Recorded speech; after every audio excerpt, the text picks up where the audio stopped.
আপনাদেরকে হুঁশিয়ার করে দিতে চাই, আমরা আপনাদেরকে আহ্বান করতে চাই, 5 আগস্টের পার্লামেন্টের চিত্রটা মাথায় থাকে। যারা স্বৈরাচারকে পুনর্বাসন করতে চায়, যারা খুনি হাসিনাকে পুনর্বাসনের মতো বক্তব্য দিতে চায়, আমরা ছাত্র ছাত্রীরা যেভাবে তাদেরকে উপদেষ্টা বানিয়েছি, একইভাবে গদি থেকে ছুড়ে নামাতে আমরা দ্বিধা নেই।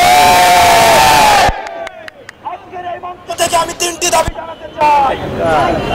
এক নম্বরে, যারা খুনিদেরকে পুনর্বাসন করার জন্য ব্যাকস্টেজে মেকানিজম করছে, প্রয়োজন আপনাদেরকে ছাত্র জনতা প্রতিহত করবে।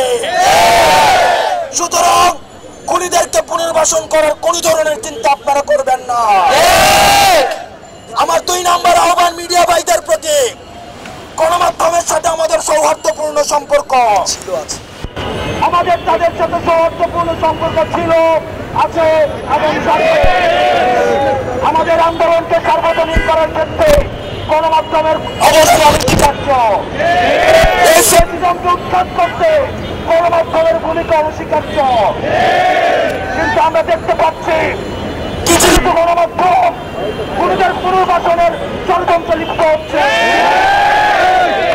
আমরা আপনাদেরকে হুঁশিয়ার করে দিতে চাই, আমরা আপনাদেরকে আহ্বান করতে চাই, আপনারা জনতার কাতারে নেমে আসুন।